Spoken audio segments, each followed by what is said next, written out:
Welcome to the Better Pairs Podcast. Join Dr. Jason Fujikawa for his insights on theology, philosophy, culture, and the verbal expressions we use to relate meaning and reality to one another. Make no mistake, this is a podcast for nerds, but particular nerds who are searching for old wisdom made ever new. To learn more about the Better Pairs cultural empire, please visit betterpairs.com. Greetings, I'm your host, Dr. Jason Fujikawa. This episode responds to the doleful dollar previously considered with an exploration of gold, its elemental permanence, and a particular relationship it holds with our ears. As with our previous explorations, this is certainly another episode that Big Lexi, the lexicography cartel, does not want you to hear nor enjoy. If you do enjoy this production, I ask that you like the episode, subscribe to the podcast if you have not already, and leave us a message in the comments. Your likes, subscriptions, and comments truly help us reach a wider audience. To receive the transcript of each episode and be the first to learn of Better Pairs announcements, please sign up to our newsletter at the bottom of the page at betterpairs.com. To view all the podcast episodes arranged by season, episode number, and topic, head over to betterpairs.com/schedule. Each episode on the list is hyperlinked to assist you with sharing a particular insight with family and friends. On the topic of patronage, Better Pairs is currently conducting a prayer campaign seeking the intercession of the Blessed Virgin Mary. Head on over to betterpairs.com/memorare to support the labor and fruit of Better Pairs and grow closer to your mother in heaven. Finally, the Better Pairs podcast is offered free through the wonder of the internet, but made possible through the continued contributions of our listener audience. This year, we announced our new crowdfunding program, Better Pairs Leaves. The program is simple and some might say elegant in design. Contribute $12 or more each month to Better Pairs and receive a thank you gold back in the mail. It's like a Patreon, but with fractional physical gold instead of behind the scenes and blooper reels. If you have been listening to the Better Pairs podcast or the Confederal Reserve for some time and recognize that the ideas shared stand out from other offerings of the internet, are worth sharing, and are worthy of your support, this community-driven contribution program is for you. As an additional thank you to our contributors each month from July to December 2024, one lucky supporter will receive a free Better Pairs mug of his or her choice from the Better Pairs Market, in addition to the monthly Goldback. To learn more, contribute, and read official rules, visit betterpairs.com/giveaway. Thank you for your continued patronage of attention, prayers, and Federal Reserve notes. And now, on with the episode. Season 3, Episode 8, Aurum Aures. There are two ubiquitous similes which wind their way into the theological discourse of the early church fathers. The first is that the hypostatic union of the two natures of Christ is like a red-hot knife, which cuts the wood with respect to its sharpness and burns the wood with respect to its hotness. While it remains doubtful that this practice of heating knives to cut wood was more common than the apparently modern practice of heating knives to cut butter, the image remained fixed in the minds of these doctrinal luminaries of the Patristic era. The second simile related to the acquisition of Greek philosophy into the early theological discourse of the Church. Such rational wisdom so wedded to revealed wisdom was considered like Egyptian gold despoiled from their captors by the Israelites during the Exodus. Some of this gold, fashioned perhaps originally to honor pagan gods, would eventually be melted and reformed into the Ark of the Covenant. In this way, the intellectual distinctions of the Greeks, which once persecuted God's chosen people, could be refashioned providentially for the good of his church. This refashioning or reforming, the removal of excess, reminds us that not all the Egyptian gold that left in the haste of the Exodus went to a holy purpose.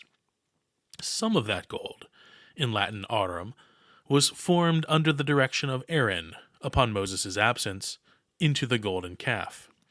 In addition to this idolatrous episode recounted in Exodus 32, providing commentary on the meaning of the fifth commandment, at least relative to the first, this scene of lasting consequence provides the close reader with the problem of gold's permanence. Gold is literally appreciated. Its pretium or price is established on account of its scarcity. Here is a case, however, in which a large quantity of gold, an idol's worth in weight, needed to be separated from those survivors who might be tempted to perform the same sacrilege yet again.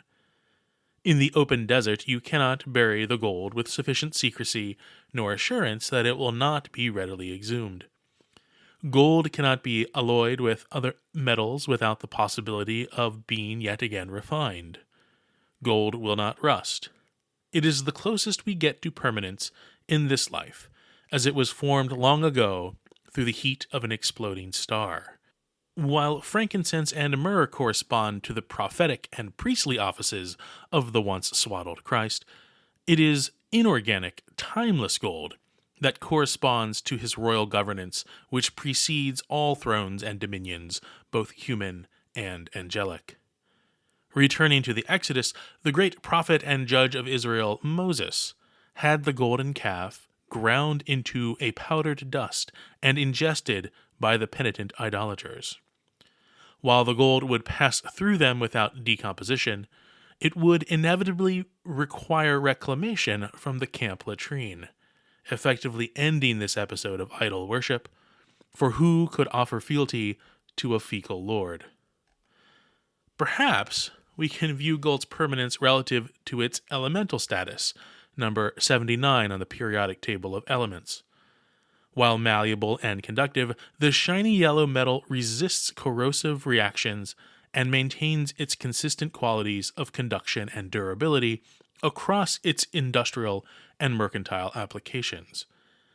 One unique quality of gold is the frequency at which the metal resonates when struck. Although distinct from the resonating frequency of silver, both precious monetary metals exhibit this quality over the base metals in our present coinage. Big Lexi, the lexicography cartel, will attempt to convince you that the expression sound money developed simply in contrast with fiat currencies, which are liable to the inflationary effects of central banks. While monetary metals, gold and silver, are scarce and their supply increases only through the mining process, this sonic quality of gold and silver remains, like so much jewelry, captivating the ear. The purveyors of financial products will say that this ring test is too simple, despite its resistance to deception, to be the arbiter between real money and mere currency credits. Big Lexi will never tolerate the connection between Aurum and Ares, the connection between gold and ears that extends beyond mere earrings. As a textual and therefore visual society, the import of ears in the process of receiving knowledge, wisdom, or truth otherwise manifested has declined. Jesus, through the parable of the sower, commands, "He who has ears, let him hear." A certain Anglophonic pun given that 160 or 30-fold harvests of grain or corn do indeed sprout forth in ears. Furthermore, St. James commands us, "Be doers of the word, and not hearers only."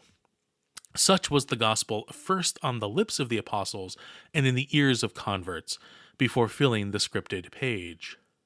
Ears hear the ring of truth, detect sarcasm, uncover inauthenticity, which remains obscured in texts, transcriptions, and even emojis. Litera scripta manet, the written word remains, and yet the ring of truth, be it revealing the purity of gold or the exaltations of the heavenly host, lingers still, not so in the resonating air, but in the mind, the heart, the ever-enduring soul, so clearly and cochlearly moved.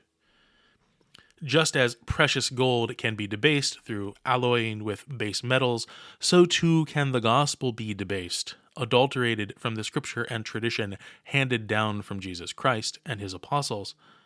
In such a case, in such a time, the magisterium and the sensus fidei must return to the voice of the Good Shepherd, must purify at the pyre, as through fire, that which hinders his call and our answering. We must combat Gresham's law, which states that when debased or inflated money appears, good money goes into hiding. The truths we have heard have been hiding too long from the naked public square. and it will take the free and open exchange of such intellectual and spiritual treasures to restore and readorn those who, for a time, have forgotten who and whose they are.